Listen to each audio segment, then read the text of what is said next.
Raise to success, ജീവിത വിജയത്തിലേക്കുള്ള വഴികാട്ടി. ഏവർക്കും നമസ്കാരം. റേസ് ടു സക്സസ്, ജീവിത വിജയത്തിലേക്ക് ഒരു വഴികാട്ടി. ഇന്നത്തെ ഈ ഒരു അധ്യായത്തിലേക്ക് എല്ലാവർക്കും സ്വാഗതം. കൂടെയുള്ളത് ഞാൻ അശ്വതിയാണ്.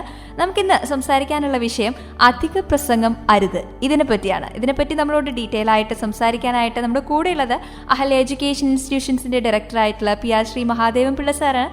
Sir, welcome to the show. നമസ്കാരം. നമുക്ക് ഇന്നത്തെ ടോപ്പിക്ക് കേൾക്കുമ്പോൾ എന്താണെന്ന് തോന്നുമായിരിക്കും, അധിക പ്രസംഗം അരുത്. ഒരു പ്രസംഗം എപ്പോഴാണ് അധിക പ്രസംഗമായിട്ട് മാറുന്നത്? പ്രസംഗം അധിക പ്രസംഗമാകുന്നത് സ്ഥല കാലബോധമില്ലാതെ പ്രസംഗിക്കുമ്പോഴാണ്. അപ്പോൾ ഇത് രണ്ടുമാണ് ഒരു പ്രസംഗകന് വേണ്ട അടിസ്ഥാന ഗുണം.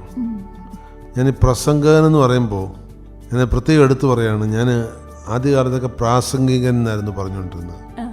അപ്പോൾ എന്നെ ഒരു മലയാളം പണ്ഡിതൻ തിരുത്തി, പ്രാസംഗികൻ എന്ന് പറയരുത്, പ്രസംഗം ചെയ്യുന്നവൻ പ്രസംഗകൻ. അപ്പോൾ ഒരു പ്രസംഗകന് വേണ്ട അടിസ്ഥാന ഗുണം സ്ഥല കാലബോധമാണ്. അത് കഴിഞ്ഞാൽ വേണ്ട ബോധം ആരാണ് കേൾക്കുന്നതെന്നുള്ള ബോധമാണ്.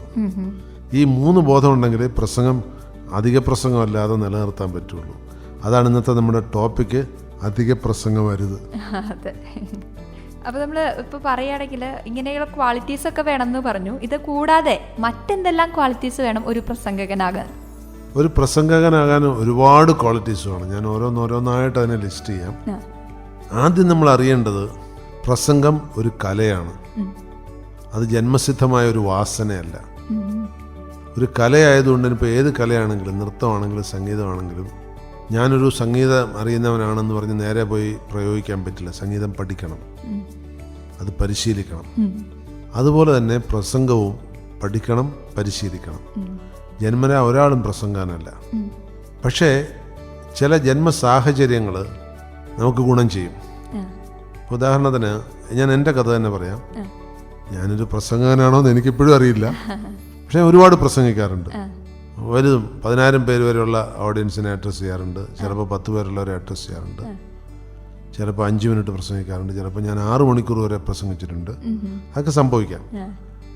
അതൊക്കെ നമ്മുടെ അനുഭവത്തിൽ നിന്ന് വരുന്ന ചില പാഠങ്ങളാണ്. പക്ഷേ പരിശീലിക്കാതെ പ്രസംഗിക്കരുതെന്ന് ഞാൻ പറയാൻ കാരണം, ഞാൻ ആദ്യമായിട്ട് പ്രസംഗിച്ച 5ാം ക്ലാസ്സിൽ പഠിക്കുമ്പോഴാണ്. അന്ന് എൻ്റെ മലയാളം അധ്യാപകൻ പറഞ്ഞു, സ്കൂളിൽ പ്രസംഗ മത്സരമാണ് ഇന്ന്, സ്കൂൾ യൂത്ത് ഫെസ്റ്റിവലാണ്, നീ കയറി പ്രസംഗിക്കണമെന്ന് പറഞ്ഞു. അപ്പം ഞാൻ അന്തം വിട്ടു. ഞാൻ കയറി പ്രസംഗിക്കുമോ? എനിക്ക് ഈ പണി അറിയില്ല. അപ്പോൾ ഞാൻ പറഞ്ഞു, എന്തിനാ സാറേ ഞാൻ പ്രസംഗിക്കുന്നത്? നീ പ്രസംഗിക്കണം, കാരണം ഇപ്പം പ്രസംഗിച്ചാൽ ഇനി സമ്മാനം വാങ്ങാൻ പറ്റുള്ളൂ. അതാണ് പോയിന്റ്. ഇപ്പം പ്രസംഗിച്ചാൽ ഇനി സമ്മാനം, ഇപ്പം സമ്മാനം വാങ്ങണമെന്നല്ല, ഇനി സമ്മാനം വാങ്ങാൻ പറ്റുള്ളൂ. അപ്പം ഞാൻ പറഞ്ഞു, അത് ഞാൻ തയ്യാറല്ല, ഞാനൊന്നും പ്രാക്ടീസ് ഒന്നും ചെയ്തിട്ടില്ല. എൻ്റെ അച്ഛൻ പ്രസംഗിക്കുന്ന അറിയില്ലേ? എൻ്റെ അച്ഛൻ പ്രസംഗിക്കാറുണ്ടായിരുന്നു. അച്ഛന് ഈ രാഷ്ട്രീയ യോഗങ്ങളിലും പൊതുയോഗങ്ങളിലൊക്കെ പ്രസംഗിക്കാൻ പറഞ്ഞു. ഇടയ്ക്ക് ഞാനും കേൾക്കാറുണ്ടായിരുന്നു. നമ്മൾ കേൾക്കാറുണ്ട്. അതുപോലെ പ്രസംഗിച്ചോണ്ടാൽ മതി. അപ്പോൾ ഒരു തയ്യാറെടുപ്പില്ലാതെ ഞാൻ ആദ്യമായിട്ടൊരു പ്രസംഗവേദിയിലേക്ക് കയറി. സ്കൂൾ പ്രസംഗ മത്സരമാണ്. ഒരു സമ്മാനവും കിട്ടിയില്ല. പക്ഷെ അങ്ങനെ ഒന്ന് പ്രസംഗിച്ച് കഴിഞ്ഞപ്പോഴാണ് എനിക്ക് മനസ്സിലായത്, ഇത് പരിശീലിക്കാവുന്ന. അപ്പോൾ എനിക്ക് അറിയാവുന്ന സമ്മാനം കിട്ടിയിട്ടുള്ള ആളുകളോടൊക്കെ ചോദിച്ചിട്ടാണ് അന്ന് പരിശീലിച്ചത്. പിന്നെ ഞാൻ ആധികാരികമായ പുസ്തകങ്ങളൊക്കെ നോക്കി പിന്നീട് പരിശീലിച്ചു. അത് കുറേ കഴിഞ്ഞിട്ടാണ്. പക്ഷേ ഒരു 2-3 കൊല്ലക്കാലത്തേക്ക് നേരത്തെ പ്രസംഗിച്ച് മത്സരം കിട്ടിയവർ, അധ്യാപകർ, അവരോടൊക്കെ ചോദിച്ച് പലതും മനസ്സിലാക്കി. അന്ന് ഈ പ്രസംഗ കലയെക്കുറിച്ചുള്ള പുസ്തകങ്ങളൊന്നും നമ്മുടെ സ്കൂളിലൊന്നും ലഭ്യമായിരുന്നില്ല. അത് ഞാൻ അന്വേഷിച്ചു നോക്കി, ഒന്നുമില്ല. അപ്പോൾ വായിച്ച് പഠിക്കാനും ഒന്നുമില്ല. പക്ഷെ പിന്നീട് ധാരാളം ഈ പ്രസംഗത്തെക്കുറിച്ച് വായിക്കാനും പഠിക്കാനും ഇട വന്നു. കാരണം കുട്ടികളെ പ്രസംഗം പരിശീലിപ്പിക്കാൻ, വലിയ സദസ്സുകളിൽ പ്രസംഗിക്കാൻ പോകാൻ. അതുകൊണ്ടാണ് ഞാൻ ഇന്നിങ്ങനെ ഒരു ടോപ്പിക്ക്, നമുക്ക് അധിക പ്രസംഗം അരുത്. പ്രസംഗ കലയെ നമ്മൾ പഠിച്ചിട്ടേ അത് ചെയ്യാവൂ. അല്ലെങ്കിൽ നമ്മൾ ആ കലയോട് ചെയ്യുന്ന ഒരു അവഹേളനമാണ്. അപ്പോൾ അതിന് വേണ്ട ഗുണഗണങ്ങൾ എന്തൊക്കെയാണ്, പരിശീലനം എങ്ങനെയാണ്, ഇത് ഒരു കൃത്യമായ അടുക്കും ചിട്ടയോടുകൂടി ഞാൻ പറയാം. കാരണം ഇനി വരുന്ന കുട്ടികൾക്ക് ഇത് അത് ഉപകാരപ്പെടും തീർച്ചയായിട്ടും. പിന്നെ ഇതൊന്നും ഇല്ലെങ്കിലും നല്ല രീതിയിൽ ആളുകൾ പ്രസംഗിക്കാറുണ്ട്. ഞാൻ പലരുടെയും പ്രസംഗം കേട്ടിട്ടുണ്ട്. നല്ല അസലായിട്ട് പ്രസംഗിക്കും. അവർ പരിശീലിച്ചിട്ടില്ല, അവരാരും പഠിപ്പിച്ചിട്ടില്ല, അവർ സ്വയം കണ്ടെത്തുന്നതാണത്. നമുക്ക് എല്ലാം പുസ്തകം നോക്കി പഠിക്കണം എന്നില്ലല്ലോ. ഇപ്പം ഞാൻ ആദ്യമായിട്ട് പ്രസംഗിച്ചതോ ആദ്യത്തെ 2-3 കൊല്ലങ്ങളിൽ പ്രസംഗിച്ചതൊന്നും പുസ്തകം നോക്കി പഠിച്ചിട്ടില്ല. അത് അപ്പോൾ ആദ്യം പ്രസംഗിച്ച് കഴിഞ്ഞപ്പോൾ പിന്നെ ശ്രദ്ധിക്കാൻ തുടങ്ങി, ആളുകൾ പ്രസംഗിക്കുമ്പോൾ എന്തൊക്കെയാണ് ചെയ്യുന്നത്, അവരെങ്ങനെയാണ് പ്രതികരിക്കുന്നത്, അവരേതൊക്കെ ഭാഷയാണ് ഉപയോഗിക്കുന്നത്, അങ്ങനെ ഒബ്സർവേഷൻ. ഒരു പ്രസംഗ മത്സരത്തിന് പോകുന്നതിന് മുമ്പ് ഒരു കുട്ടി ചെയ്തിരിക്കേണ്ട പ്രധാന കാര്യം ഒബ്സർവേഷനാണ്. അത് മത്സരത്തിൽ മാത്രമല്ല, ജീവിതത്തിലും ഈ ഒബ്സർവേഷന് ഞാൻ എഞ്ചിനീയറിംഗ് സ്റ്റുഡൻസിനോട് പലപ്പോഴും പറയാറുള്ള ഒരു പോയിൻ്റാണ്, നിങ്ങൾക്കൊരു നല്ല എഞ്ചിനീയർ ആണെങ്കിൽ നിങ്ങൾ ആദ്യം ചെയ്യേണ്ട ഒബ്സർവേഷനാണ്. ഒരു ചെടി എങ്ങനെ, അതിൻ്റെ വേരെങ്ങനെ, ഒരു വള്ളം എങ്ങനെ, അതിൻ്റെ ഡിസൈൻ എങ്ങനെ, ഒരു പക്ഷി എങ്ങനെ പറക്കുന്നു, ഇതൊക്കെ ഒബ്സർവ് ചെയ്ത് കഴിഞ്ഞാൽ ഒരുപാട് എഞ്ചിനീയറിംഗ് ഐഡിയാസ് കിട്ടും. അതുപോലെ പ്രസംഗ മത്സരത്തിന് പോകുന്നവർ ആദ്യം ചെയ്യേണ്ടത്, മത്സരത്തിനായാലും ശരി പൊതുവേദിയിൽ പല അവസരങ്ങളിൽ പ്രസംഗം വരും, അത് ഞാൻ സൂചിപ്പിക്കാം. ഏത് പ്രസംഗമാണെങ്കിലും അവർ ആദ്യം ചെയ്യേണ്ടത് പ്രസംഗങ്ങൾ കേൾക്കുക എന്നുള്ളതാണ്. പണ്ടൊക്കെ അത് ചെയ്യണമെങ്കിൽ വേദിയിൽ പോയിരുന്ന് കേൾക്കണമായിരുന്നു. ഇപ്പോൾ അതിൻ്റെ ആവശ്യമില്ല. ഇപ്പോൾ ഇന്നലെ ഞാനൊരു പ്രസംഗം കേൾക്കുകയുണ്ടായി യൂട്യൂബിൽ. 1 മണിക്കൂറിന് മേലെയുള്ളൊരു പ്രസംഗമാണ്. നല്ല സരസമായ ഒരു പ്രസംഗം. അദ്ദേഹം മലബാറിലുള്ള ഒരു പ്രസംഗനാണ്. അദ്ദേഹം സ്കൂളിൽ ചെയ്തൊരു പ്രസംഗമാണ്. അതൊരു വ്യത്യസ്തമായ ശൈലി എനിക്ക് തോന്നി. കാരണം ഞാൻ സാധാരണ പ്രസംഗിക്കുമ്പോൾ അതിൽ പരമാവധി ഇൻഫർമേഷൻ കൊടുക്കാനാണ് ശ്രമിക്കാറ്. എന്നുവെച്ചാൽ ഞാനൊരു അക്കാഡമിഷ്യൻ എന്നുള്ള നിലയിൽ എൻ്റെ പ്രസംഗത്തിൽ ഇൻഫർമേഷൻ, അപ്പോൾ ഞാൻ റേഡിയോയിൽ സംസാരിച്ചാലും പരമാവധി ഇൻഫർമേഷൻ എങ്ങനെ കൊടുക്കാമെന്ന് ശ്രമിക്കും. പക്ഷെ അദ്ദേഹം 1 മണിക്കൂറിന് മേലെ പ്രസംഗിച്ചാൽ അങ്ങനെ കാര്യമായ ഇൻഫർമേഷൻ ഒന്നും ഉണ്ടായിരുന്നില്ല. പക്ഷെ ഞാൻ ശ്രദ്ധിച്ചത് അദ്ദേഹം അതിനകത്തൊരു 30-40 സിനിമാ ഗാനങ്ങളെങ്കിലും പാടിയിട്ടുണ്ട്. എന്ത് കാര്യം വരുമ്പോഴും അതിനോട് ബന്ധപ്പെട്ട ഒരു പാട്ട് 2 വരിയോ 3 വരിയോ അതല്ല അസലായിട്ട് പാടുന്നുണ്ട്. അപ്പം പിടിച്ചിരുത്തുകയാണ് ആളുകളെ. എന്റർടൈൻമെന്റ് ആണത്. ആ പ്രസംഗം ശരിക്കും എന്റർടൈൻമെന്റ്. ഞാനിപ്പോൾ അത് എത്ര പേര് കണ്ടിട്ടുണ്ടോ നോക്കി യൂട്യൂബിൽ. പണ്ടപ്പോഴോ പോസ്റ്റ് ചെയ്താ 1 മില്യൺ വ്യൂവേഴ്സ് കണ്ടിട്ടുണ്ട്. അപ്പോൾ എനിക്ക് മനസ്സിലായത് അദ്ദേഹത്തിന്റെ പ്രസംഗം ആളുകൾക്ക് ഇഷ്ടപ്പെടുന്നു എന്നുള്ളതാണ്. അപ്പോൾ അതും ഒരു ശൈലിയാണ്. ശൈലികൾ ഏതുമാകാം, പല വിഭിന്നങ്ങളായ ശൈലികളാകാം. അതുപോലെ തന്നെ ഈ പ്രസംഗവും അതിനോടനുബന്ധിച്ചുള്ള വേറെ ചില കാര്യങ്ങളുണ്ട്. ഇപ്പോൾ ഡിബേറ്റ്, സ്കൂളുകളിലൊക്കെ കുട്ടികൾ മത്സരങ്ങൾക്കൊക്കെ പോകുമ്പോൾ പ്രസംഗത്തിന് മാത്രമല്ല ഡിബേറ്റിനും പോകും. ഞാനും ധാരാളം ഡിബേറ്റുകൾക്കൊക്കെ പങ്കെടുത്തിട്ടുണ്ട്. ഒരു കാലഘട്ടത്തിൽ ഈ പ്രസംഗവും ഡിബേറ്റും ഒക്കെ ഒരു വരുമാന മാർഗ്ഗമായിരുന്നു. കോളേജിലൊക്കെ പഠിക്കുമ്പോൾ മത്സരത്തിന് പോയി കഴിഞ്ഞാൽ ക്യാഷ് പ്രൈസ് കിട്ടും. അത് ഭയങ്കര ഇഷ്ടമായിരുന്നു എനിക്ക്. പക്ഷേ അതിന് മുന്നേ ഒരു പ്രൈസും കിട്ടാത്ത സമയത്ത് തുടങ്ങിയതാണ്. അന്ന് ഇഷ്ടമായിരുന്നു. അതെ, ആദ്യം പോകാൻ മാത്രമേ ഇതിൽ ബുദ്ധിമുട്ട് വന്നുള്ളൂ. രണ്ടാമതൊട്ട് പോകാൻ ഇതിനപ്പുറത്തുള്ളൊരു രസകരമായ ചില കാര്യങ്ങളുണ്ട്. നമുക്ക് ചിലപ്പോൾ കിട്ടുന്ന ചില അനുഭവങ്ങൾ. ഇപ്പോൾ ഞാൻ വലിയ സദസ്സിനെയൊക്കെ അഡ്രസ് ചെയ്തിട്ടുണ്ട്. 10,000 പേരുള്ള സദസ്സിനെയൊക്കെ അഡ്രസ് ചെയ്തിട്ടുണ്ട്. അപ്പോൾ ഈ 10,000 പേരുള്ള ഒരു സദസ്സിനെ നമുക്ക് നിശബ്ദനാക്കി ഇരുത്താൻ കഴിയും എന്ന് നമുക്ക് കിട്ടുന്നൊരു വിശ്വാസമുണ്ടല്ലോ, അതിന് മൂല്യമില്ല, അതിനും അപ്പുറത്താണ്. അതുപോലെ ചില അനുഭവങ്ങൾ ഞാൻ ഇപ്പോഴും ഓർക്കുന്ന, ഒരു 10-20 കൊല്ലം മുമ്പ് ഒറ്റപ്പാലത്തൊരു ചടങ്ങിൽ, അത് അത്ര വലിയ ചടങ്ങിൽ, ഒരു 500-600 പേരുണ്ടാകുന്നൊരു ചടങ്ങിൽ ഞാൻ സംസാരിച്ചിട്ട് പുറത്തേക്ക് വരുമ്പോൾ ഒരു മുതിർന്ന, ഒരു നല്ല പ്രായമുള്ള ഒരമ്മ, ഒരു മുത്തശ്ശി കൂടെ ഒരാളുടെ കൈയും പിടിച്ചിട്ട് ഓടി വരിക, മോനെ 1 മിനിറ്റ് നിൽക്കുക എന്ന് പറഞ്ഞിട്ട്. അപ്പോൾ ഞാൻ ആദ്യം എന്നോടാണെന്ന് കരുതിയില്ല, ഞാൻ തിരിഞ്ഞു നോക്കി. കാരണം അന്നൊക്കെ ഞാൻ ഒരു ദിവസം 3-4 സ്ഥലത്ത് പ്രസംഗിക്കാൻ പോകുന്ന പതിവുണ്ടായിരുന്നു. അപ്പോൾ ഒറ്റപ്പാലത്തെ പ്രസംഗം കഴിഞ്ഞ് അടുത്ത പ്രസംഗത്തിന് വേണ്ടി ഓടിപ്പോകാൻ നിൽക്കുമ്പോഴാണ് ഈ മുത്തശ്ശി വന്നത്. അപ്പോൾ ഞാനവിടെ നിന്നു. അപ്പോൾ ഈ മുത്തശ്ശി നടന്ന് എൻ്റെ അടുക്ക് വന്നിട്ട് എൻ്റെ കയ്യെ പിടിച്ചു. എനിക്ക് നന്നായി ഇഷ്ടപ്പെട്ടു മോനെ. അപ്പോൾ എനിക്കൊരു 1,00,000 രൂപ സമ്മാനം തന്നതിൻ്റെ ഒരു പ്രതീതി ഉണ്ടായി. ചില പ്രസംഗങ്ങളിൽ സംഭവിക്കുന്ന ഇതാണ്. അപ്പോൾ ഈ അനുഭവങ്ങളൊക്കെ നോക്കുമ്പോഴാണ്, ഇപ്പോഴും എനിക്ക് അറിയില്ല എൻ്റെ പ്രസംഗം നല്ലതാണോ ഇല്ലെന്ന്. കാരണം അത് കേൾക്കുന്നവർക്ക് അറിയാൻ പറ്റുള്ളൂ. അത് മാത്രമല്ല, അതിൽ വൈയക്തികമായ വൈജാത്യങ്ങളുണ്ട്. ഇപ്പോൾ അശ്വതിക്ക് ഇഷ്ടപ്പെടുന്ന ഒരു പ്രസംഗം ചിലപ്പോൾ എനിക്ക് ഇഷ്ടപ്പെട്ടു പോകുന്നില്ല. അത് ഓരോരുത്തരുടെയും രീതി ഉണ്ടാവും. അപ്പോൾ എന്നാലും ഇതിൽ ചില പൊതു തത്വങ്ങളുണ്ട്. ഒന്നാമത്, ഞാനൊരു പണ്ഡിതൻ പറഞ്ഞൊരു സ്റ്റേറ്റ്മെൻറ്റ് കടമെടുക്കുകയാണ്. നിങ്ങൾക്ക് എന്തെങ്കിലും പറയാനുണ്ടെങ്കിൽ മാത്രമേ പറയാവൂ. പ്രസംഗത്തിന് വേണ്ടി പ്രസംഗിക്കരുത്. പ്രസംഗിക്കുകയാണെങ്കിൽ എന്തെങ്കിലും പറയാൻ നമുക്കുണ്ടാകണം, ഇല്ലെങ്കിൽ നമ്മളൊരു ഫ്ലോപ്പാണ്. ഇപ്പോൾ ഒരു കടയിൽ ചെന്ന് നമ്മളൊരു സാധനം വാങ്ങാൻ പോകുമ്പോൾ ആ കടയിൽ ഒന്നുമില്ലെങ്കിൽ പിന്നെ ആ കടയ്ക്ക് എന്താ തരാൻ പറ്റുക? അതുപോലെ പ്രസംഗത്തിൽ നമുക്കെന്തെങ്കിലും പറയാനുണ്ടെങ്കിൽ മാത്രമേ പറയാവൂ. അപ്പോൾ ഈ പറയാനുണ്ടെങ്കിൽ എന്ന് പറഞ്ഞു കഴിഞ്ഞാൽ 2-3 കാര്യങ്ങളിൽ വരാം. ഇപ്പം അഡോൾഫ് ഹിറ്റ്ലറുടെ ആത്മകഥ മീൻ കാംഫ്, അത് വായിച്ചാൽ രസകരമായ ഒരു അനുഭവമുണ്ട്. ഹിറ്റ്ലർ ജർമ്മനിയുടെ സർവ്വ സൈന്യാധിപനായി മാറിയത് വെറും പ്രസംഗകലയിലൂടെയാണ്. ഒരു സാധാരണ കൂലിപ്പട്ടാളക്കാരനായിരുന്നു ഹിറ്റ്ലർ. കൂലിപ്പട്ടാളം എന്ന് വെച്ചാൽ സ്കൂൾ വിദ്യാഭ്യാസം കൂടി പൂർത്തിയാക്കാത്ത ഒരു സാധാരണ കൂലിപ്പട്ടാളക്കാരനായിരുന്നു. പക്ഷേ അതിൽ നമുക്ക് ഹിറ്റ്ലറുടെ ആത്മകഥ വായിച്ചാൽ മനസ്സിലാകുന്ന ഒരു കാര്യം, എല്ലാത്തിനെക്കുറിച്ചും ഹിറ്റ്ലർക്കൊരു അഭിപ്രായം ഉണ്ടായിരുന്നു. ഒരു പ്രസംഗം അതുണ്ടാകണം, വഴാവഴാകരുത്. നമ്മളൊരു കാര്യത്തെക്കുറിച്ച് പറയുമ്പോൾ അതിൽ ക്ലിപ്തമായ ഒരു അഭിപ്രായമാണ്, അതേ ആളുകൾ റെക്കഗ്നൈസ് ചെയ്യും. 2, നമുക്ക് പറയാൻ എന്തെങ്കിലും വേണം. പറയാനൊന്നുമില്ല, നമ്മൾ എന്ത് പറഞ്ഞാലും അത് ഇഫക്റ്റ് ആവില്ല. അത് ഈ എന്താണ് ബീറ്റിംഗ് ദ ബുഷ് എന്ന് ഇംഗ്ലീഷിൽ പറയാറില്ലേ, കാടിളക്കുക എന്നുള്ള പോലെ. അതിലൊരു കാര്യമില്ല. കാരണം ആളുകളെല്ലാം ബുദ്ധിമാന്മാരാണ്. ഞാൻ പലപ്പോഴും പറയാറുള്ളത്, എൻ്റെ ചെറുപ്പകാലത്ത് ഞാൻ എൻ്റെ അച്ഛൻ ഞാൻ പറഞ്ഞില്ല, അച്ഛൻ അങ്ങനെ ഒരു പൊതുവേദികളിലൊക്കെ പ്രസംഗിക്കാൻ പോകുന്ന ആളായിരുന്നു. അധ്യാപകനായിരുന്നു ബേസിക്കലി, പക്ഷേ രാഷ്ട്രീയ പ്രസംഗത്തിനൊക്കെ പോകുമായിരുന്നു. അപ്പം ഞാനൊരിക്കൽ ഇങ്ങനെ അച്ഛൻ്റെ അടുത്ത് ചോദിക്കുകയുണ്ടായി, അച്ഛൻ ഈ പ്രസംഗിക്കാൻ പോകുമ്പോൾ എന്താ ഓർത്തിരിക്കണ്ടേ? അദ്ദേഹം പറഞ്ഞൊരു പോയിന്റ് ഇപ്പോഴും എൻ്റെ മനസ്സിലുണ്ട്. നോ വൺ ഈസ് ഇംബസൈൽ എന്ന് പറഞ്ഞാൽ ഒരാളും മന്ദബുദ്ധിയല്ല. അവർ നമ്മളെ റീഡ് ചെയ്യും. നമ്മൾ പ്രസംഗിക്കാൻ പോകുമ്പോൾ വേറെ ആരും മണ്ടന്മാരാണെന്ന് വിചാരിക്കണ്ട. അപ്പോൾ ഈ റേഡിയോ ടോക്ക് കേട്ടുകൊണ്ടിരിക്കുന്ന ഒരുപാട് പേരുണ്ട്. നമ്മൾ എന്തിവിടെ പറഞ്ഞാലും അവർ നമ്മളെ റേറ്റ് ചെയ്യും, നമ്മളെ റീഡ് ചെയ്യും. നമുക്ക് എന്ത് കഴിവുണ്ടെന്നുള്ളത് അവർക്കറിയാം. അതനുസരിച്ച് അവർ നമ്മളെ വില വെക്കുകയുള്ളൂ. നമ്മൾ സ്വയം എനിക്കിത്ര വാല്യൂ ഉണ്ട്, ഞാൻ ഇത്ര മൂല്യമാണ്, അല്ലെങ്കിൽ എനിക്കിത്ര അനുഭവം ഉണ്ടെന്നൊക്കെ പറഞ്ഞാൽ അതിലൊരു കാര്യമില്ല. ഇത് പബ്ലിക്കിന് ബാധകമാണ്. നമ്മൾ എന്ത് ക്ലെയിം ചെയ്താലും അവർക്ക് അവരുടേതായ ഒരു റേറ്റിംഗ് ഉണ്ടാകും നമ്മുടെ മുകളിൽ. ആ റേറ്റിങ്ങിലാണ് അവർ നമ്മളെ അളക്കുക. അല്ലാതെ നമ്മുടെ മിടുക്കോ നമ്മുടെ കഴിവോ ഒന്നും അവരെ സംബന്ധിച്ച് ബാധകമല്ല. അതൊരിക്കലും ബാധകമാകേണ്ട കാര്യമില്ല. പക്ഷെ ഒരു കാര്യമുണ്ട്, ഈ പൊതുപ്രസംഗത്തിൽ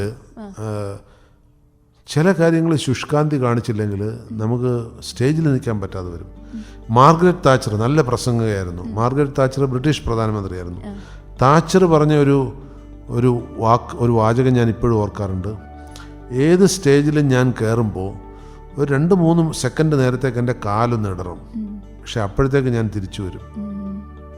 അത് എന്തുകൊണ്ടാണ് താച്ചർ അങ്ങനെ പറഞ്ഞതെന്ന് എനിക്കറിയില്ല. ഒരു പക്ഷേ ആദ്യകാലത്തൊക്കെ എനിക്കും അങ്ങനെ തോന്നിയിട്ടുണ്ട്. പക്ഷെ താച്ചറിനെ പോലെ ഒരാൾ, താച്ചർ എന്ന് വെച്ചാൽ വളരെ കാലം പൊതുരംഗത്ത് നിന്നതിന് ശേഷം ബ്രിട്ടീഷ് പ്രധാനമന്ത്രിയായിട്ട് ദീർഘകാലം വരുന്ന ആളാണ്, ഒരു ലേഡിയാണ്. എന്തുകൊണ്ടാണ് അങ്ങനെ പറഞ്ഞതെന്നറിയില്ല. ഈ അനുഭവം ആദ്യകാലത്തൊക്കെ എനിക്കുണ്ടായിട്ടുണ്ട്. പ്രസംഗിക്കാൻ കയറുമ്പം, പ്രത്യേകിച്ച് ഇപ്പോൾ സ്കൂൾ തലത്തിലുള്ള പരിപാടിയൊക്കെ കഴിഞ്ഞ് നമ്മൾ പൊതുരംഗത്തേക്ക് പ്രസംഗിക്കാനൊക്കെ പോകുമ്പോൾ നമുക്ക് വലിയ ഓഡിയൻസിനെ കാണുമ്പോൾ ഒരു ചെറിയ ഭീതി ഉണ്ടാവും. പക്ഷേ അത് താച്ചർ പറഞ്ഞ പോലെ ഒരു 3 സെക്കൻഡ് കൊണ്ട് അതങ്ങ് പമ്പ് കിടക്കും. പക്ഷെ കുറേ അനുഭവമായി കഴിയുമ്പോൾ അങ്ങനെ ഒരു പേടി പിന്നെ ഒരിക്കലും വരില്ല. ഇപ്പോൾ 1000, 10,000, 1,00,000 ഓഡിയൻസിനെ കണ്ടാലും എൻ്റെ കാലൊന്നും മറക്കാറില്ല. കാരണം അത് നമ്മൾ യൂസ്ഡ് ആയി. അപ്പോൾ താച്ചർ ഇത്രയും കാലത്തിന് ശേഷം പറഞ്ഞാൽ എനിക്കപ്പോൾ ഒരു സംശയം തോന്നി, എന്തുകൊണ്ടോ താച്ചർ പക്വത ഇപ്പോഴും ആയിട്ടില്ലേ എന്നൊരു സംശയം തോന്നി. ഒരുപക്ഷെ ചിലർക്ക് അങ്ങനെ ഉണ്ടാകാം.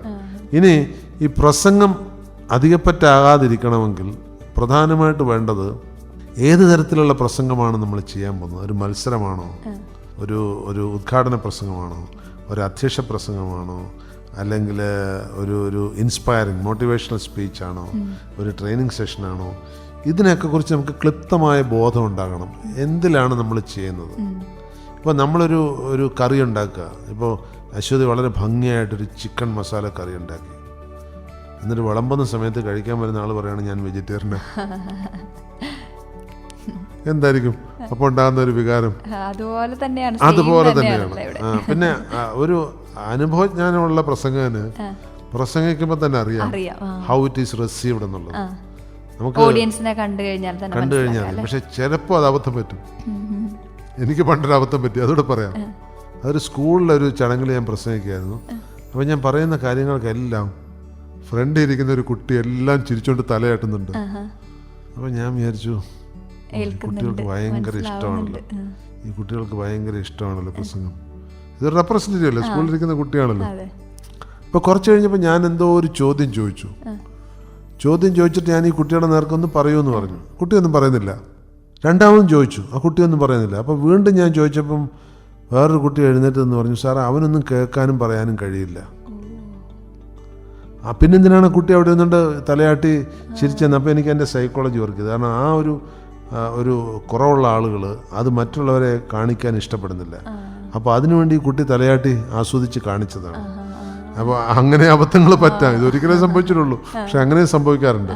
അപ്പോൾ ഈ പ്രസംഗം ഒരിക്കലും അധിക പ്രസംഗം ആകാതിരിക്കണമെങ്കിൽ പാലിക്കേണ്ട ചില കർത്തവ്യങ്ങളുണ്ട്. അത് ഞാൻ ഓരോന്നായിട്ട് പറയാം. ഒന്ന്, ഈ പാത്രം അറിഞ്ഞേ വിളമ്പാവും. ഞാനൊരു ചെറിയ എക്സാമ്പിൾ പറയാം. ഞാൻ ഇവിടെ തന്നെ പ്രയോഗിച്ച ഒരു ടെക്നിക്ക് പറയാം. അഹല്യ FM-ൽ ഞാൻ ആദ്യമൊക്കെ ടോക്കിന് വരുന്ന സമയത്ത് ഞാൻ ഗഹനങ്ങളായ വിഷയങ്ങളാണ് പറഞ്ഞിട്ടുള്ളത്. ഒരുപാട് സ്റ്റാറ്റിസ്റ്റിക്സൊക്കെ പറയും. കാരണം അതൊക്കെ എൻ്റെ തലയിൽ ഇങ്ങനെ കിടക്കുന്ന സ്റ്റാറ്റിസ്റ്റിക്സാണ്. കാരണം അത് ഈ ഹൈടെക് പ്രസംഗങ്ങൾക്കൊക്കെ പോകുമ്പോൾ ഉപയോഗിക്കേണ്ടി വരുന്നുണ്ട്. മിക്കവാറും എനിക്ക് പോകേണ്ടി വരുന്നത് അങ്ങനെയുള്ള സദസ്സുകളിലായിരിക്കും. ടീച്ചേഴ്സിൻ്റെയോ മാനേജേഴ്സിൻ്റെയോ ഒക്കെ മീറ്റിങ്ങുകളിൽ ഇതൊക്കെ ഡേറ്റ കോട്ട് ചെയ്തിട്ട് സംസാരിക്കാൻ കഴിയും.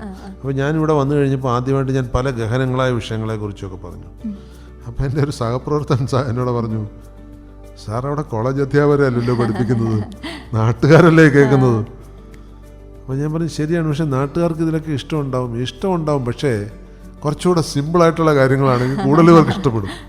അയാൾ പറഞ്ഞ കറക്റ്റാണ്. അപ്പോൾ ഇപ്പം ഞാൻ വിഷയങ്ങൾ പറയുമ്പോൾ ശ്രദ്ധിക്കാറുണ്ട്, സാധാരണ ആളുകൾക്ക് അല്ലെങ്കിൽ അവർക്കും കൂടെ ചിന്തിക്കാൻ പറ്റുന്ന കാര്യങ്ങളെ കുറിച്ചാണ്. വലിയ ഡേറ്റ ഇപ്പം എൻ്റെ ഇഷ്ടം പോലെ ഡേറ്റയുണ്ട്, കാരണം എനിക്ക് തന്നെയാണല്ലോ പണി, വായിക്കുക, എഴുതുക, പറയുക, ഇതൊക്കെയാണ് പണി. അപ്പോൾ അതുകൊണ്ട് ഡേറ്റയ്ക്കൊന്നും ക്ഷാമം ഉണ്ടായിട്ടില്ല. പക്ഷേ അങ്ങനെയുള്ള ഡേറ്റ ആളുകളിലേക്ക് തള്ളിവിടുന്നതിനേക്കാൾ സാധാരണ ജനങ്ങൾക്ക് ചില ഒപ്പീനിയൻസിനാണ് പ്രധാനം. അതുകൊണ്ട് ആളറിഞ്ഞ് വിളമ്പുക, പാത്രം അറിഞ്ഞ് വിളമ്പുക എന്നുള്ളത് വളരെ പ്രധാനമാണ്.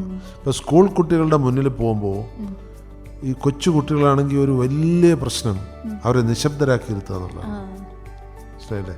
ഇപ്പം ഞാനൊരു സ്കൂളിൽ പ്രസംഗിക്കാൻ പോയപ്പോൾ അതൊരു LP UP ഉള്ള ഒരു സ്കൂളായിരുന്നു. 600 കുട്ടികളുള്ള ഒരു ഓഡിയൻസ് ഉണ്ട്. അപ്പോൾ കുട്ടികളിങ്ങനെ കലപലാന്ന് സംസാരിച്ചുകൊണ്ടിരിക്കുക. അവരെ കുറ്റം പറയാൻ പറ്റില്ല, കാരണം അത് അവരുടെ ക്വാളിറ്റി അതാണ്. കൊച്ചു കുട്ടികൾക്ക് ഇങ്ങനെ സംസാരിച്ചുകൊണ്ടേയിരിക്കണം. അപ്പോൾ ഇവരെ എങ്ങനെ നിശബ്ദരാക്കും? കാരണം ഇല്ലെങ്കിൽ എൻ്റെ പ്രസംഗം അവരിലേക്ക് എത്തില്ല. അപ്പോൾ ഞാൻ പെട്ടെന്നൊരു ചോദ്യം അവരോട് ചോദിച്ചു. ഒരു മരത്തിൽ 51 കിളികളിരിക്കുന്നുണ്ട്, അതിലൊരു കിളിയെ ഒരാൾ വെടിവെച്ചിട്ടു, വേട്ടക്കാരൻ. ബാക്കി എത്ര കിളികൾ മരത്തിലുണ്ടാവും? അപ്പോൾ കൊച്ചു കുട്ടികളല്ലേ, അവർക്കെല്ലാം കണക്കറിയാം. അപ്പോൾ എല്ലാവരും ഒരിടത്തൊന്ന് കൈവക്കി പറയാൻ പറഞ്ഞു, 50 എന്ന് പറഞ്ഞു. അപ്പോൾ ഇടയ്ക്ക് ഒരു പെൺകുട്ടി എഴുന്നേറ്റിട്ട് പറഞ്ഞു, ഞാനൊന്ന് പറയട്ടെ സാറെന്ന് പറഞ്ഞു. ഞാൻ പറഞ്ഞു പറയൂ മോള് പറയുമെന്ന് പറഞ്ഞു. സാറേ, ഒരെണ്ണത്തിനെ വെടിവെക്കുമ്പോൾ ബാക്കി എല്ലാ കിളികളും ഇത് കേൾക്കില്ലേ, അവിടെ വല്ലതും ഉണ്ടാവോ? ഞാൻ പറഞ്ഞു ഇതാണ് കറക്റ്റ് ആൻസർ, അവിടെ ഒരു കിളിയും പിന്നെ ബാക്കി ഉണ്ടാവില്ല. അപ്പോൾ പെട്ടെന്ന് കുട്ടികൾ നിശബ്ദരായി, കാരണം അവർ പറഞ്ഞാൽ എന്തോ ഒരു തെറ്റ് പറ്റിയെന്ന്. ഇങ്ങനെയുള്ള ചില ജിമിക്സുകൾ നമുക്ക് പ്രയോഗിക്കാൻ പറ്റും.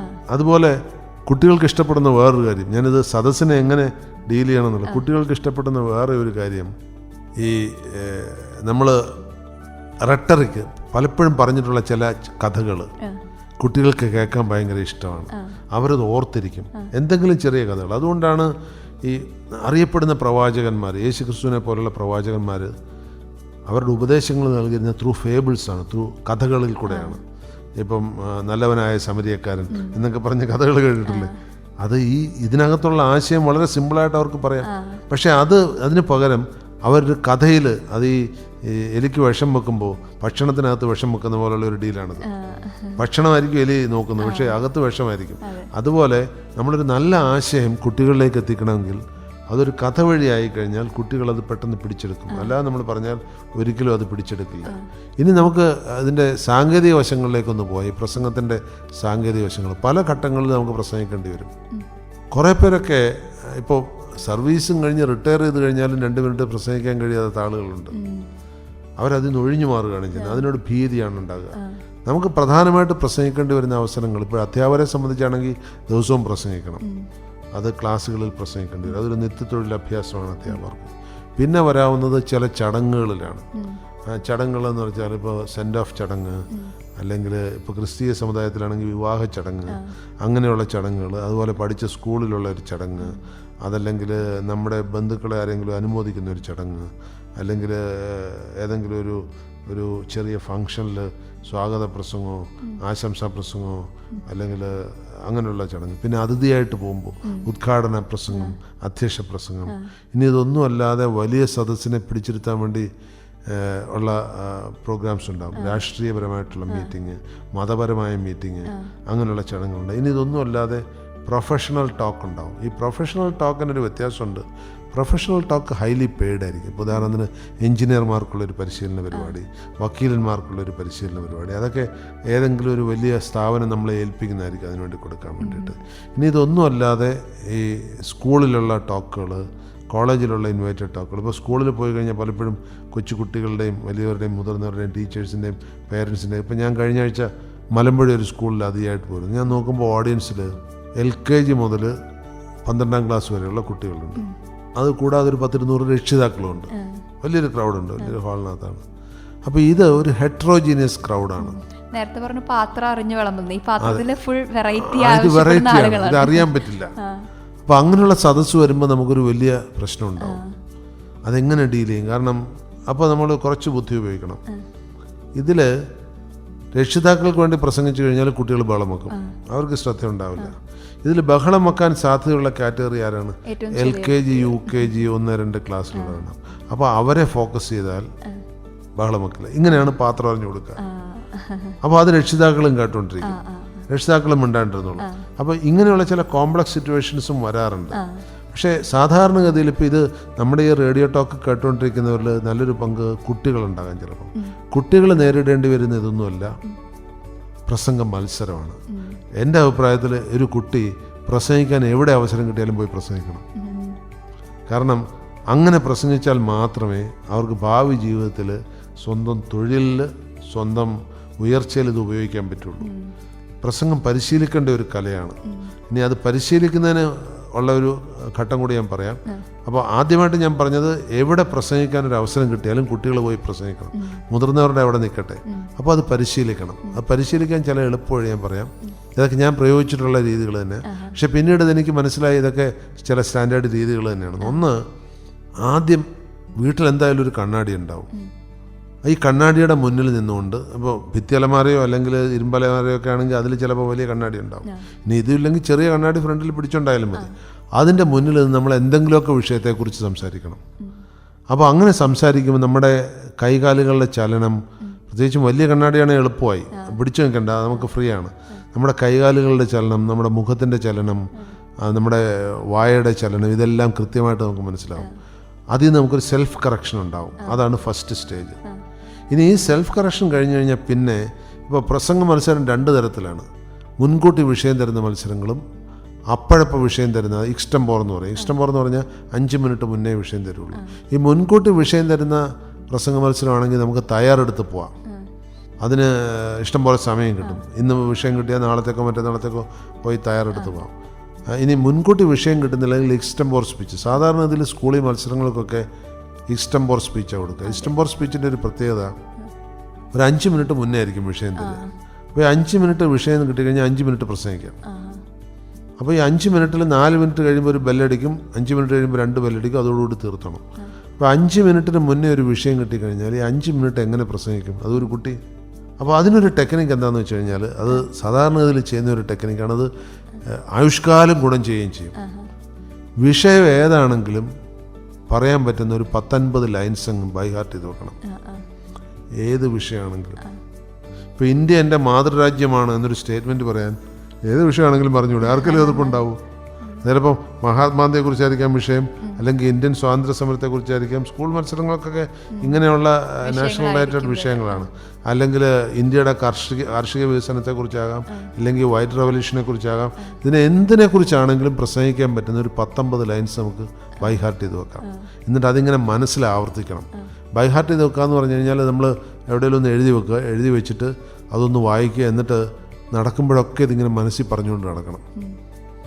കുട്ടികൾ ചെയ്യേണ്ട ഒരു ട്രെയിനിങ്. കാരണം ഞാനിതൊക്കെ കുട്ടിയായിരിക്കുമ്പോൾ ചെയ്ത ട്രെയിനിങ് ആയതുകൊണ്ട് പറയാം.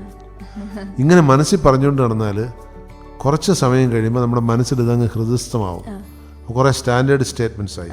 അതുപോലെ ഒരു കുറച്ച് ഇടയ്ക്കിടയ്ക്ക് ക്രാക്ക് ചെയ്യാൻ പറ്റുന്ന ചില കവിതകൾ, ചില കൊട്ടേഷൻസ്, അതൊക്കെ ഇങ്ങനെ ബൈ ഹാർട്ട് ചെയ്ത് വെക്കണം. അപ്പോൾ ഇതൊന്നും ഓർഡറിലല്ല ബൈ ഹാർട്ട് ചെയ്യേണ്ടത്. ഇത് റാൻഡമായിട്ട്, ഇപ്പോൾ റാൻഡം ആക്സസ് മെമ്മറി പോലെ അങ്ങനെ കിടക്കണം. അപ്പോൾ കുറച്ച് കവിതകളുണ്ടാവും, കുറച്ച് കൊട്ടേഷൻസ് ഉണ്ടാവും, കുറച്ച് സ്റ്റേറ്റ്മെൻറ്റ്സ് ഉണ്ടാവും. ഇത് നമ്മുടെ മനസ്സിലിങ്ങനെ ബൈ ഹാർട്ടാക്കണം. അതിങ്ങനെ നടക്കുമ്പോഴൊക്കെ, ഇപ്പം ഒരു വളരെ സിമ്പിളായിട്ടൊരു കവിത ഉണ്ട്. ഞാൻ എപ്പോഴും ഒരു വാരികയിൽ കണ്ടൊരു കവിതയാണ്, നന്മകൾക്ക് ചെയ്യാൻ വേണ്ടി നാടുനീളെ അലയുന്ന നല്ലവരെ കൊണ്ട് ലോകം നിറഞ്ഞുവെങ്കിൽ. അത് എൻ്റെ നാട്ടുകാരനൊരു കവി എഴുതിയത്. അപ്പോൾ പെട്ടെന്ന് എനിക്കത്, ഇയാൾ കൊള്ളാവില്ല, അറിയപ്പെടുന്ന കവിയൊന്നുമല്ല കേട്ടോ. അപ്പോൾ അതങ്ങ് ഹൃദയസ്ഥമാക്കി. എന്തിനാണ് ഹൃദയസ്ഥമാക്കിയത്? അതുകൊണ്ട് ഇപ്പോൾ പറയാൻ പറ്റും, എപ്പോഴെങ്കിലും യൂസ് ചെയ്യാൻ പറ്റും. ഞാൻ ഒരിക്കൽ ഈ അമ്പലപ്പുഴ കൊട്ടാരത്തിൽ വെച്ചിട്ട് നാരായണ ഭട്ടതിരിപ്പാടും അമ്പലപ്പുഴ രാജാവും തമ്മിൽ നടന്ന ഒരു ചർച്ചയിൽ വന്ന ഒരു ശ്ലോകം, അത് വളരെ സിമ്പിളായിട്ടുള്ള ഒരു ശ്ലോകമാണ്. തഥാ ഭീമ ബലാക്രാന്ത ദുര്യോധന വരൂധിനിയും ശിഖ്യ ഖാർവാടക സേവ കർണമൂലമുപാഗത. സംസ്കൃത ശ്ലോകമാണ്. അന്ന് ഞാൻ സംസ്കൃതമൊന്നും പഠിച്ചിട്ടില്ല, പക്ഷേ ശ്ലോകം അങ്ങ് ഹൃദയസ്ഥമാണ്. ഞാൻ സംസ്കൃതം പഠിച്ച വളരെ വൈകിയ 40 വയസ്സായതിനു ശേഷമാണ്. ശ്ലോകം അങ്ങ് കാണാപ്പാടം പഠിച്ച് അതിൻ്റെ അർത്ഥവും ഞാനങ്ങ് പഠിച്ചു വെച്ചു. ആ ശ്ലോകം ഇതാണ്. അത് രണ്ടർത്ഥമുള്ള ശ്ലോകമാണ്. ഒരർത്ഥം, ഭീമൻ്റെ ആക്രമണത്തെ ഭയന്ന് ദുര്യോധനൻ്റെ സേന കർണൻ്റെ പിറകിൽ ഒളിച്ചു. മനസ്സിലായല്ലേ? ഇതാണ് ഒരർത്ഥം. അതിനൊരു ഹിഡൻ മീനിങ് ഉണ്ട്. ഭീമൻ എന്ന് പറഞ്ഞാൽ വായുപുത്രൻ, വായുവിൻ്റെ ആക്രമണത്തെ ഭയന്ന് ചെവിയുടെ പിറകിൽ ഈ കറുത്ത സേനകൾ ഒളിച്ചു. അതിനവിടെ എന്താ സാങ്കത്യം എന്ന് പറഞ്ഞാൽ, അമ്പലപ്പുഴ രാജാവിൻ്റെ മുടി അതുകൊണ്ട് എൻ്റെ മുടിയെ പോലെയായിരുന്നു, ചെവിയുടെ സൈഡിലേ ഉള്ളൂ, മേളിൽ കുറവായിരുന്നു.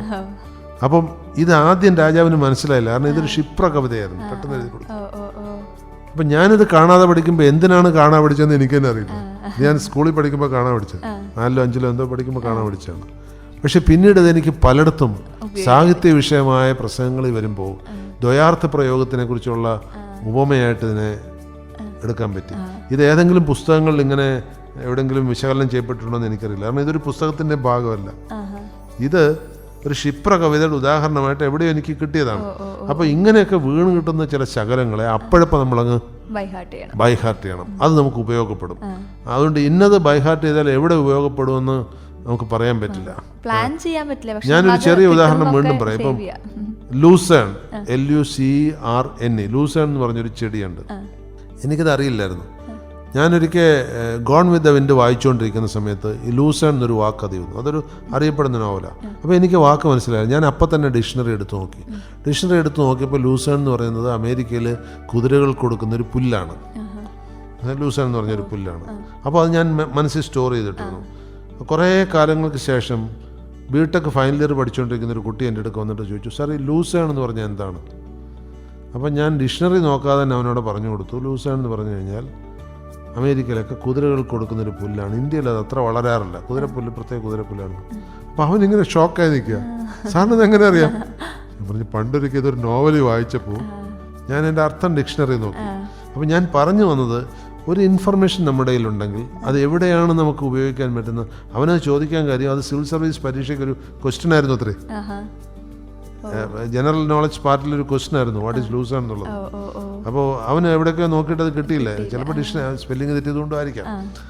മനസ്സിലായില്ലേ? അപ്പോൾ ഇങ്ങനെയുള്ള വിജ്ഞാന ശകലങ്ങളെ നമ്മൾ സംഭരിച്ച് വെച്ചിട്ട് ഏത് വിഷയം ചോദിച്ചാലും നമുക്ക് പറയാൻ പറ്റുന്ന കുറേ കാര്യങ്ങൾ എല്ലാ നല്ല പ്രസംഗർക്കും വേണ്ട ഒരു ശീലമാണിത്. അവരുടെ സ്റ്റോക്ക് ഉണ്ടാകും, സ്റ്റോക്ക് ചെയ്ത് വെക്കണം. അത് എവിടെ എങ്ങനെയാണ് പ്രയോഗിക്കാൻ പറ്റുന്നത് നമുക്ക് പറയാൻ പറ്റില്ല. അതുപോലെ ഒരു നോളജ് ബേസ് ഇല്ലാത്ത ഒരാൾ പ്രസംഗിക്കാൻ പോകരുത്. പ്രസംഗം എന്ന് പറയുന്നത് ആലോചിച്ച് പറയാനുള്ളൊരു കാര്യമില്ല. ഇപ്പം ഞാനിപ്പോൾ തുടരെ ഇങ്ങനെ സംസാരിച്ചുകൊണ്ടിരിക്കുക, എവിടെ നിന്നാണ് ഈ ഇൻഫർമേഷൻ പുറത്തേക്ക് വരുന്നത്? ഇതെൻ്റെ സ്റ്റോർഡ് നോളജാണ്. എൻ്റെ മനസ്സിൽ ഈ നോളജ്, ഞാനിപ്പോൾ പറഞ്ഞുകൊണ്ടിരിക്കുന്ന കാര്യങ്ങൾ സ്റ്റോർ ചെയ്യപ്പെട്ടിട്ടില്ലെങ്കിൽ it will be an empty vessel. അവിടുന്ന് സൗണ്ട് മാത്രമേ വരുള്ളൂ, നോളജ് വരില്ല. അപ്പം പ്രസംഗിക്കാൻ പോകുന്നവരെ ആദ്യമായിട്ട് അറിഞ്ഞിരിക്കേണ്ട ഒരു കാര്യം, അത് ഏത് പ്രസംഗമായിക്കോട്ടെ, മത്സരമായിക്കോട്ടെ, പൊതുപ്രസംഗമായിക്കോട്ടെ, യു ഷുഡ് ഹാവ് നോളജ്. ഇനി നോളജ് ഇല്ലാതെ ചില രാഷ്ട്രീയക്കാർ പടപടാ പ്രസംഗിക്കുന്നത് കേട്ടിട്ടുണ്ട്. അത് empty vessels make more sound എന്ന് പറഞ്ഞ പോലുള്ളൊരു ഡീലാണ്. Hollow vessels make more sound. അതിലൊരർത്ഥമില്ല, ആളുകൾക്കത് കേൾക്കാൻ താല്പര്യം ഉണ്ടാവില്ല. മറിച്ച് ചില രാഷ്ട്രീയക്കാർ ചെയ്യുന്ന പ്രസംഗം ഞാൻ കേട്ടിട്ടുണ്ട്. അവർ ഭയങ്കര ഒരു വിദ്യാഭ്യാസ രംഗത്ത് അത്ര മെച്ചപ്പെട്ടിട്ടുണ്ടോന്ന് അറിയില്ല, പക്ഷെ അവർ ധാരാളം വായിച്ചറിവുണ്ട്. ഈ വായിച്ചറിവിൽ നിന്ന് നല്ല സൗണ്ട് ഡീപ്പായിട്ടുള്ള നോളജ് അവർക്ക് കിട്ടുന്നുണ്ട്. അപ്പം നോളജ് പ്രസംഗത്തിൻ്റെ ഒരു വലിയ ഘടകമാണ്. രണ്ടാമത്, ഏത് ഭാഷയിൽ പ്രസംഗിക്കണം. ഇപ്പം എനിക്ക് പ്രസംഗിക്കാൻ അറിയാവുന്ന 3 ഭാഷയാണുള്ളത്, ഇംഗ്ലീഷ്, മലയാളം, ഹിന്ദി. സംസ്കൃതം ഞാൻ കുറച്ച് പ്രസംഗിച്ചിട്ടുണ്ട്, പക്ഷേ ഇപ്പോൾ ഔട്ട് ഓഫ് ടച്ച് ആയതുകൊണ്ട് പറ്റുമെന്ന് തോന്നുന്നില്ല.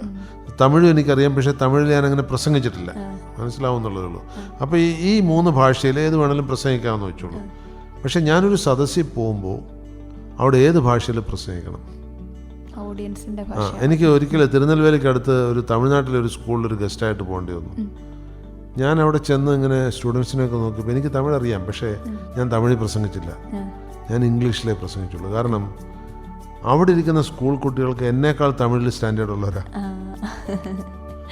ഞാൻ അവരോട് എൻ്റെ തമിഴ് ഇറക്കി കഴിഞ്ഞാൽ ഒരു 12ാം ക്ലാസ് വരെ തമിഴ് പഠിക്കുന്നവരാണ്. ഞാൻ അത്യാവശ്യം എഴുത്തും വായനയിലേ പഠിച്ചിട്ടുള്ളൂ. അപ്പോൾ ഈ തമിഴ് അവിടെ വില പോവില്ല. അപ്പോൾ ഒന്നത്. രണ്ടാമത്, അവർക്ക് മനസ്സിലാകൂ. ഏറ്റവും പ്രധാനം അവർക്ക് ഏത് ഭാഷ മനസ്സിലാവും എന്നുള്ളതാണ്. അവർ ഇംഗ്ലീഷ് മീഡിയത്തിൽ പഠിക്കുന്ന കുട്ടികളാണ്, തമിഴ് മാതൃഭാഷയായിട്ടുള്ളവർ. അപ്പോൾ അവർക്ക് ഇംഗ്ലീഷ് മനസ്സിലാവും. മറിച്ച് ഹിന്ദി ആണെങ്കിലോ അവർക്ക് ആർക്കും മനസ്സിലാവില്ല. അപ്പോൾ ഞാൻ ഇംഗ്ലീഷ് ചൂസ് ചെയ്തു. ഞാനൊരു എക്സാമ്പിൾ പറഞ്ഞെന്ന് മാത്രം. അപ്പോൾ ഭാഷ ഏത് വേണമെന്ന്, അതുപോലെ ഇപ്പോൾ കോളേജിൽ ഞാൻ പഠിപ്പിക്കുകയാണെങ്കിൽ ഇംഗ്ലീഷിലേ പഠിപ്പിക്കുള്ളൂ. പക്ഷേ ഒരു മീറ്റിംഗ് ആണെങ്കിൽ ഞാൻ മലയാളത്തിലേ സംസാരിക്കാറുള്ളൂ. എന്താ കാര്യം എന്ന് വെച്ച് കഴിഞ്ഞാൽ നമ്മുടെ കുട്ടികൾക്കൊക്കെ ഇംഗ്ലീഷ് മനസ്സിലാവും, പക്ഷെ അവരത് ആസ്വദിക്കുന്നില്ല. ഒരു പൊതുചടങ്ങിൽ ഇംഗ്ലീഷിലാണ് പ്രസംഗിക്കുന്നതെങ്കിൽ കുട്ടികൾ ഒരുമാതിരി ഇങ്ങനെ ചത്ത കണ്ണുമായിട്ട് ഇങ്ങനെ ഇരിക്കും, എൻജോയ് ചെയ്യില്ല. മറിച്ച് മലയാളത്തിലാണെങ്കിൽ അവർക്കത് താതാത്മ്യം പ്രാപിക്കാം. അപ്പോൾ നമ്മൾ ഷോ ഓഫ് ചെയ്യാൻ വേണ്ടി ഇംഗ്ലീഷിൽ ഇപ്പോൾ ഇംഗ്ലീഷ് എല്ലാ കുട്ടികൾക്കും മനസ്സിലാകുന്ന പിന്നെ ഇംഗ്ലീഷിൽ പ്രസംഗിച്ചു കൂടെ ചോദിക്കും. അതല്ല, അവർ കൂടുതൽ ഉൾക്കൊള്ളുന്ന ഏതാണ്. ഇപ്പോൾ പലപ്പോഴും ഞാൻ സ്കൂളുകളിൽ പോകുമ്പോൾ പ്രിൻസിപ്പൽമാരോട് ചോദിക്കാറുണ്ട്, നിങ്ങളുടെ കുട്ടികൾ ഏതാ ഉൾക്കൊള്ളുന്ന കൂടുതൽ ഭാഷ എന്ന് ചോദിക്കും. അത് ചോദിച്ചിട്ടാണ് അവരോട് സംസാരിക്കുന്നത്. ഇനി ചില സ്കൂളുകളിലൊക്കെ ഗസ്റ്റായിട്ട് പോകുമ്പോൾ അവർ ഇംഗ്ലീഷേ പ്രിഫർ ചെയ്യുള്ളൂ. എന്താ കാര്യം എന്നറിയാമോ? അവിടെ കുറേ രക്ഷിതാക്കളുണ്ടാവും, 100-300 രക്ഷിതാക്കളുണ്ടാവും. ഈ രക്ഷിതാക്കളെ ഇവർക്ക് ഇമ്പ്രസ് ചെയ്യണം, ഇവിടെ എല്ലാം ഹൈടെക്കാണ് കാര്യങ്ങളെന്ന്. അതിനുവേണ്ടി ഒരു പ്രത്യേകം നേരത്തെ പറയും ഇംഗ്ലീഷിൽ തന്നെ മതി എന്ന് പറയും. കാരണം മലയാളത്തിൽ അവിടെ പ്രസംഗിക്കുന്ന എന്തോ ഒരു കുറവ് പോലെയാണ്. നമ്മുടെ കുട്ടികൾ ഇംഗ്ലീഷ് മീഡിയം പഠിക്കാൻ വേണ്ടി ഇത്രയും കാശ് കൊടുത്തൂടെ വരുന്നതല്ലേ എന്നുള്ള ഒരു ധാരണ ആ രക്ഷിതാക്കളിലേക്ക് വരുത്താൻ വേണ്ടി അതുണ്ട്. അപ്പോൾ ഭാഷ ഏത് വേണമെന്ന് തീരുമാനിക്കുന്നത് ആളുകൾ എൻജോയ് ചെയ്യുന്ന ഭാഷ വേണം. ഇനി എൻജോയ് ചെയ്യുന്ന ഭാഷയിൽ നമ്മൾ ശ്രദ്ധിക്കേണ്ട ഒരു കാര്യം, നമുക്കറിയുന്നതിനേക്കാൾ നല്ല രീതിയിൽ അവർ ഭാഷ അറിയുന്നവരാണെങ്കിൽ നമ്മളതിൽ സാഹിത്യപ്രയോഗങ്ങളൊന്നും ചെയ്യാതിരിക്കുകയാണ് നല്ലത്. ഇപ്പോൾ ഞാൻ തമിഴിൽ സാഹിത്യപ്രയോഗം ചെയ്യുന്ന മലയാള പ്രസംഗങ്ങൾ ചെയ്യാറുണ്ട്, തമിഴിലെ ചില സാഹിത്യങ്ങൾ. തമിഴ്നാട്ടിലാണ് പോയി പ്രസംഗിക്കുന്നതെങ്കിൽ ഞാൻ തമിഴ് കോട്ട് ചെയ്യാറില്ല. എന്താ കാര്യം? അതിൻ്റെ അർത്ഥതലങ്ങളെ നമ്മളെക്കാൾ കൂടുതൽ പണ്ട് ഞാൻ ചെറുപ്പകാലത്ത് കുറച്ച് രാഷ്ട്രീയത്തിലൊക്കെ സജീവമായിരുന്നൊരു കാലം ഉണ്ടായിരുന്നു. അപ്പോൾ ഈ കിഴക്കൻ പാലക്കാട് പ്രദേശത്ത് ധാരാളം പ്രസംഗിക്കാൻ വരുമായിരുന്നു. അപ്പം ഞങ്ങൾ 2 പേരായിരുന്നു. എൻ്റെ കൂടെ അന്നൊരു സുന്നാ സാഹിബ് എന്ന് പറഞ്ഞ് വളരെ പ്രശസ്തനായ ഒരു തമിഴ് പ്രസംഗനുണ്ടായിരുന്നു. അദ്ദേഹം പാലക്കാട് MP ഒക്കെ ആയിരുന്നു. ദീർഘകാലം രാഷ്ട്രീയത്തിൽ സജീവമായിരുന്നു. പക്ഷേ MP ആയിട്ട് 2 കൊല്ലമായിരുന്നുള്ളൂ.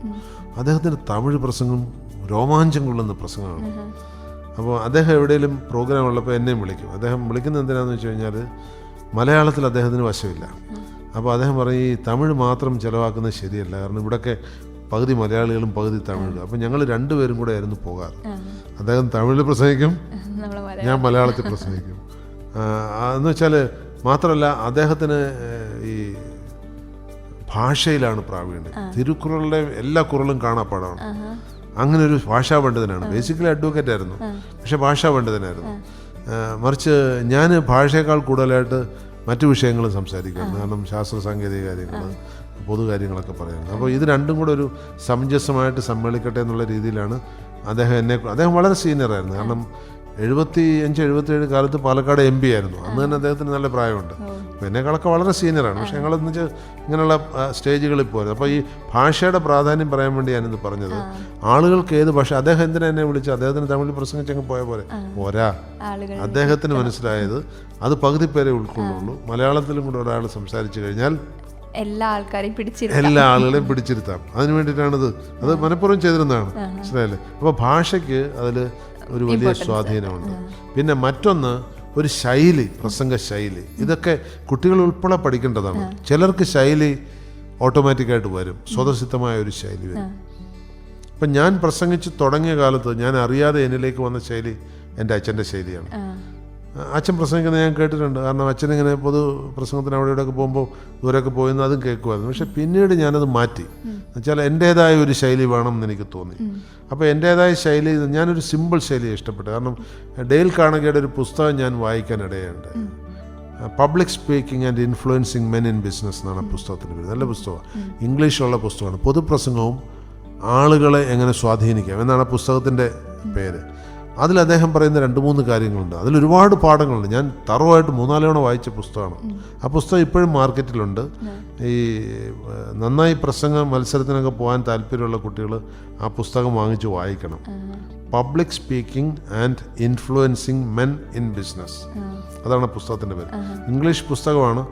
ഞാൻ ഒരിക്കൽ റെയിൽവേ സ്റ്റേഷനിൽ അതിൻ്റെ മലയാള പരിഭാഷ പിന്നെ എപ്പോഴും ഒരിക്കൽ കാണുകയുണ്ട്. ഞാനന്ന് ഇംഗ്ലീഷാണ് വായിച്ചത്, കാരണം അന്ന് മലയാള പരിഭാഷ ഉള്ളതായിട്ട് എനിക്കറിയില്ലായിരുന്നു. ആ പുസ്തകത്തിൽ പറയുന്ന ഒരു കാര്യം, അതിലൊരുപാട് കാര്യങ്ങൾ പറയുന്നുണ്ട്. അതിൽ ഒന്നാമത് അദ്ദേഹം പറയുന്ന കാര്യം, ഈ പ്രസംഗകൻ വശത്താക്കുന്ന ശൈലിയിൽ ഒരു പ്രത്യേകത ഉണ്ടാക്കണം. It should be as simple as possible. ഇപ്പം നമ്മളൊരു ആത്മീയ പ്രഭാഷണമാണ് ചെയ്യുന്നതെങ്കിൽ നമുക്ക് വേണമെങ്കിൽ കുറേ സംസ്കൃത ശ്ലോകങ്ങളോ ഇതൊക്കെ കൊണ്ടുവരും. പക്ഷേ ഈ ശൈലി ഡെവലപ്പ് ചെയ്യുന്ന കാര്യത്തിൽ അദ്ദേഹം പറയുന്നത് ലോങ് സെൻറ്റൻസിന് പകരം ചെറിയ സെൻറ്റൻസ് ഉപയോഗിക്കുക. ഒരുപാട് ലോങ് സെൻറ്റൻസ് ആളുകളെ ബോറടിപ്പിക്കും. രണ്ടാമത്, നമ്മൾ ഏതെങ്കിലും അന്യ ഭാഷയിലുള്ള അല്ലെ അന്യ മതത്തിലുള്ള ഏതെങ്കിലും കോട്ടുകൾ എടുക്കുകയാണെങ്കിൽ അത് നമ്മുടെ ഓഡിയൻസിന് മനസ്സിലാകുന്ന രീതിയിൽ അതിലെ വിവർത്തനം ചെയ്യണം. ഇപ്പോൾ ഉദാഹരണത്തിന് ഞാൻ 2-3 സ്റ്റേജുകളിൽ ഉപയോഗിച്ചിട്ടുള്ള ഒരു ഇംഗ്ലീഷ് വേഴ്സാണ് ഇന്ദിരാഗാന്ധിയുടെ മരണസമയത്ത് അവിടെ കണ്ട ഒരു കവിതാവരി. Pity not the dead rather pity the scornful throng who sees the world sorrows and wrong and dare not speak. ഇതിങ്ങനെ പറഞ്ഞു കഴിഞ്ഞാൽ ആർക്കെങ്കിലും മനസ്സിലാവും. അപ്പോൾ ഇങ്ങനൊരു ശ്ലോകം നമുക്ക് ഉപയോഗിക്കേണ്ടി വരികയാണെങ്കിൽ നമ്മൾ അവർക്ക് മനസ്സിലാകുന്ന ഭാഷയിൽ അതിനെ പരിഭാഷപ്പെടുത്തി കൊടുക്കണം. പിന്നെ വേറൊരു കാര്യം അതിൽ പ്രത്യേകം പറഞ്ഞത്, അതെനിക്ക് അനുഭവത്തിൽ നിന്ന് ബോധ്യമായതാണ്. എല്ലാ മനുഷ്യനും അറിയാനുള്ള ആഗ്രഹമുണ്ട്, ജിജ്ഞാസ. അതില്ലാത്ത, അത് കുഴിയിലേക്ക് കാലുവെക്കാനിരിക്കുന്ന ഒരാൾ കൂടി, അതെനിക്ക് അനുഭവയോഗ്യമായ ഒരു അവസരം ഞാൻ പറയണ്ടായി. ഒറ്റപ്പാലത്ത് വെച്ച് ഒരു മുത്തശ്ശി എന്നെ വന്ന് പിടിച്ച് വന്നിട്ട്, എന്നിട്ട് അതിൻ്റെ കൂടെ അവർ പറഞ്ഞ ഒരു സ്റ്റേറ്റ്മെൻ്റ് കൂടെ ഉണ്ട്. ഞാനിന്ന് അവിടെ വെച്ചിട്ട് ഈ നാഗാരാധന കേരളത്തിലും നാഗാലാൻഡിലും എന്നുള്ള കാര്യത്തെക്കുറിച്ചൊരു ചർച്ചയും പറഞ്ഞു. അതെനിക്ക് നന്നായി ഇഷ്ടപ്പെട്ടു. മോനെ, ആദ്യമായിട്ടാണ് അത് കേട്ടത്. മനസ്സിലായില്ലേ? അപ്പോൾ അവർക്കൊരു പുതിയ അറിവ് അവിടെ വന്നു. അപ്പോൾ അറിവ് ഇഷ്ടപ്പെടാത്തവരാരുമില്ല. അപ്പോൾ അത് നമ്മൾ മനസ്സിലാക്കണം. അപ്പോൾ ഈ ശൈലി ചൂസ് ചെയ്യുന്ന സമയത്ത് ഇത് മൂന്നും മനസ്സിലാക്കണം. ഇനി അടുത്ത പ്രധാന ഘടകം സൗണ്ട് ലെവൽ. ഒരേ ലെവലിലുള്ള സൗണ്ട് ഒരിക്കലും ഉപയോഗിക്കരുത്. സൗണ്ട് മോഡുലേഷൻ, അത് ജേർണലിസം പഠിക്കുമ്പോൾ, റെക്കോർഡിങ്ങിനെ കുറിച്ച് പഠിക്കുമ്പോൾ നിങ്ങളൊക്കെ പഠിച്ചിട്ടുണ്ടാവും.